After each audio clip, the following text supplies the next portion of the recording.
केवळ अचूक आणि वेगवान नव्हे तर आपण पाहत आहात निपक्ष निर्भीड रोखोक चौफेर महाराष्ट्र न्यूज। आपण पाहत आहात चौफेर महाराष्ट्र न्यूज। वाल्मिक कराड सरपंच संतोष देशमुख यांच्या हत्येनंतर आजपर्यंत फरार असलेले वाल्मिक कराड यांनी आज सीबीआयला पुण्यामध्ये आत्मसमर्पण केलं।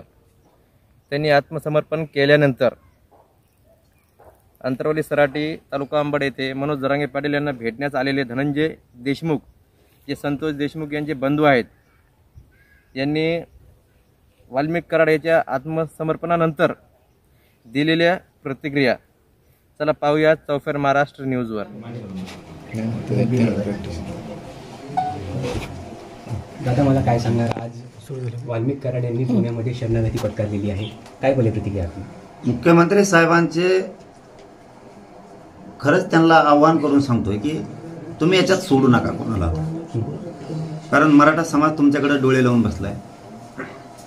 कुटुंब न्यायाच्या प्रतीक्षेत, देशमुख भैयांचं कुटुंब सगळं दहशतीखाली आहे।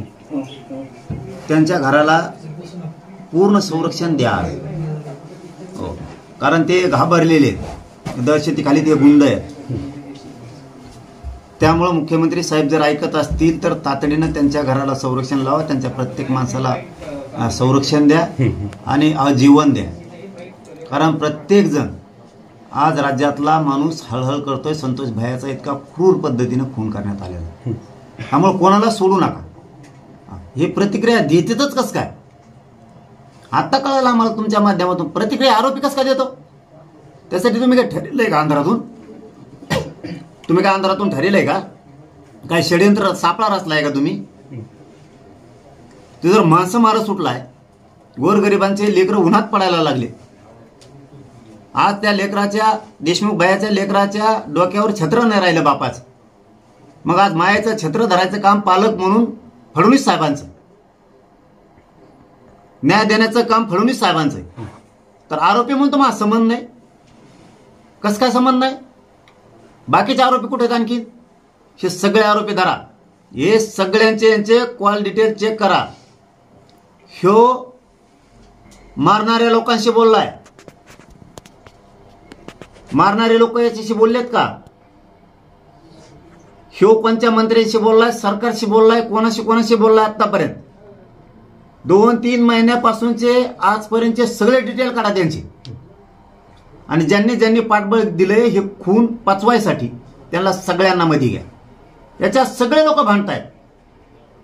त्या अंजलीताई दमानिया बसल्यात, तिकडे ते धस बसलेत, तिकडे ते क्षीरसागर आहेत, इकडे सोळुंके आहेत। हे सगळे लोक आणि पुरा राज्यातला मराठा समाज, सगळ्या पक्षातला, सगळ्या जाती धर्माचे लोक रस्त्यावरती आहेत, आणि हा जर अशी प्रतिक्रिया देतोय, मग काय तुम्ही आमची दिशाभूल करायचं ठरवलंय की काय? आमची दिशाभूल सरकारनं करायची ठरवली? हे बघा मुख्यमंत्री साहेब, यातला एकही माणूस सुटता कामा नाही, सगळे अंडर ट्रायल चालली पाहिजे। मोठमोठाले वकील द्या। एका केसमध्ये संतोष भैयाच्या जास्तीत जास्त वकील द्या। उज्ज्वल निकम साहेबांसारखे असे मोठमोठाले वकील उभा करा, जे कुटुंब मागणी करीन ते करा। आमचंही कोणाचं ऐकू नका, जे कुटुंबाला वाटेल ते मोठाले वकील द्या। पण या केसचा छडा म्हणजे हे जेलमध्ये सडलेच पाहिजे। यातला एकही माणूस सुटला, त्या दिवशी राज्य बंद पडलं म्हणून मुख्यमंत्री साहेब समजा। आम्ही कोणालाही सुट्टी देणार नाही, मग न्याय आम्ही करणार। दादा, आरोपी वाल्मिक कराड यांनी असा दावा केलाय की माझ्यावर खोटे गुन्हे दाखल झालेले आहेत। पुन्हा त्याच विषयात यायला लावू नका। सरकारने हे काही गौड बंगाल केलंय का? काय काही म्हणायला लावून पळून लपून लावलं का आतापर्यंत? जे आरोपीची पाठराखण करते, पाठबळ देते, ते मुख्यमंत्री संघ चहा पिते, म्हणजे जनता काय पागल आहे? बाकीचे आरोपी कुठे आहेत? आमचं मुख्यमंत्र्यांकडे एकच मागणं आहे, कुटुंबाने, देशमुख कुटुंब सगळं तुमच्याकडे डोळे लावून बसले आहेत। फडणवीस साहेब न्याय देतील, आणि मराठा ही फडणवीस साहेबांकडे न्यायाची अपेक्षा करू नये की फडणवीस साहेब सगळ्यांना जेलमध्ये कायम सडविणार। आणि तुम्ही शब्द दिलेला आहे की मी एकालाही सोडणार नाही, असा फडणवीस साहेबांनी शब्द दिला. त्या शब्दावरती विश्वास ठेवून मराठा समाज जागा आहे आणि त्या शब्दावर विश्वास ठेवलेला आहे. तो शब्द मुख्यमंत्री साहेबांनी खोटा होऊ देऊ नका. यातला एकही सुटला आणि यांना साथ देणारे मंत्री असो, आमदार असो, खासदार असो, हे जरी सुटले, तुम्ही सोडले, तरी तुम्हाला सोपं जाणार नाही. राज्यातला मराठा एका घंट्यात सगळ्या राज्यात येऊन उभा राहणार. दादा, तुम्ही आता बोलता बोलता बोलले की आरोपीला जो पाठिंबा देणार आहे तो मुख्यमंत्र्यांसोबत चहा पितो. नेमकं तुमचं बोलायचा इशारा. अरे मग आता इकडे आरोपी हिंडायला लागले, तुम्ही त्याला पाठ देता, ते रोज तिथं हिंडत आहे. तुम्हाला काय वाटत नाही त्याचं? एक कुटुंब एवढं दहशतीखाली आहे, एवढं दुःखातून चाललंय, या कुटुंबाची तुम्हाला काही काळजीच नाही का?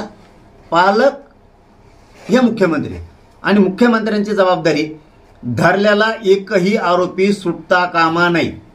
कारण तो त्याच्यात आहे. तो नाही म्हणतो म्हणून तुम्ही सोडून देता काय? उद्या कुणी म्हणून मी नाही त्याच्यात. मग मुख्यमंत्र्याच्या शब्दाला या राज्यात काही किंमत आहे का नाही?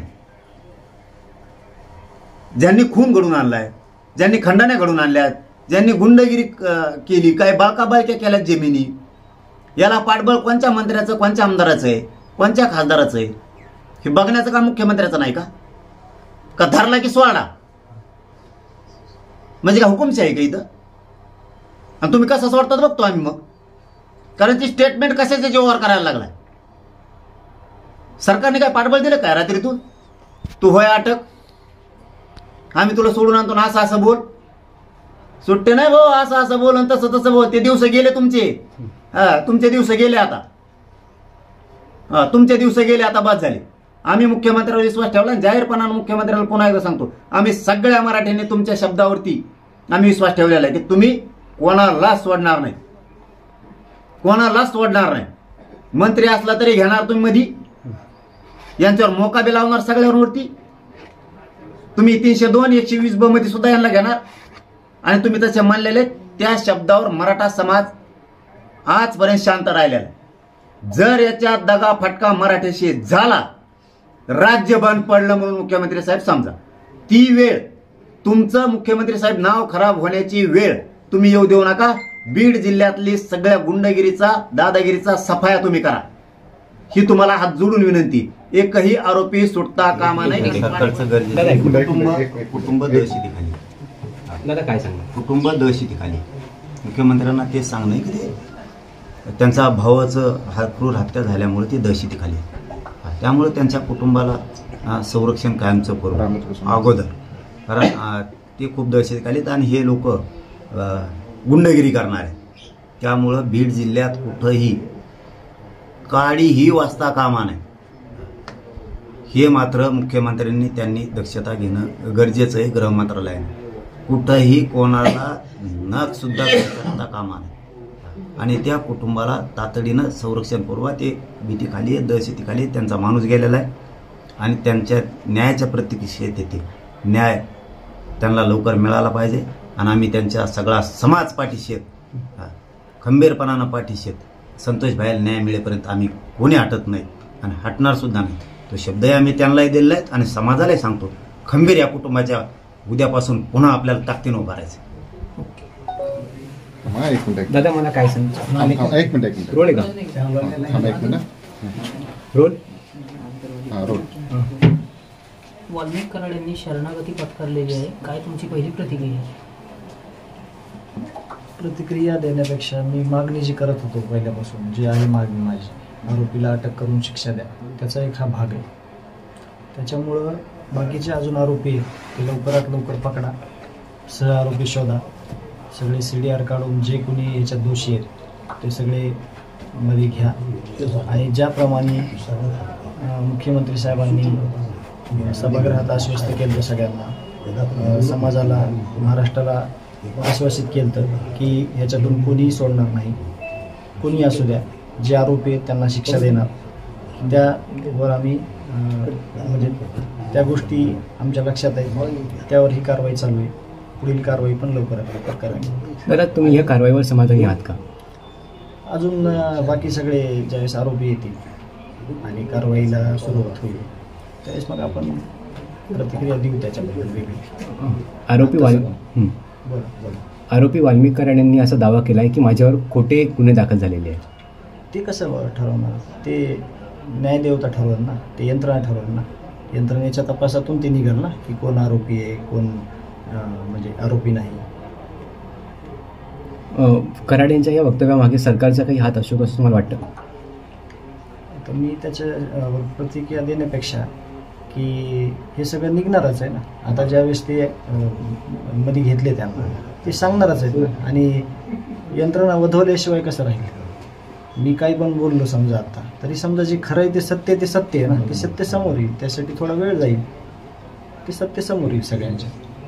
तुम्ही वारंवार पोलीस प्रशासनाची भेट देखील घेतलेली आहे, CIDची भेट घेतली. आतापर्यंत झालेल्या तपासावर तुम्ही समाधानी आहात? त्यांचे प्रामाणिक प्रयत्न होते हे काम करताना. आम्ही जरी आम्ही त्यांना जास्त डिस्टर्ब केलं नाही, पण मी काल CID ऑफिसला स्वतःहून गेलो होतो, त्यांना भेटलो सगळ्यांना. त्यांनी हेच आश्वासन दिलं आणि मी बाहेर तेच बोललो होतो की 1-2 दिवसामध्ये आरोपी आम्ही जेरबंद करू असं ते काल बोलले होते. आणि आज आरोपी जेरबंद झालेला आहे.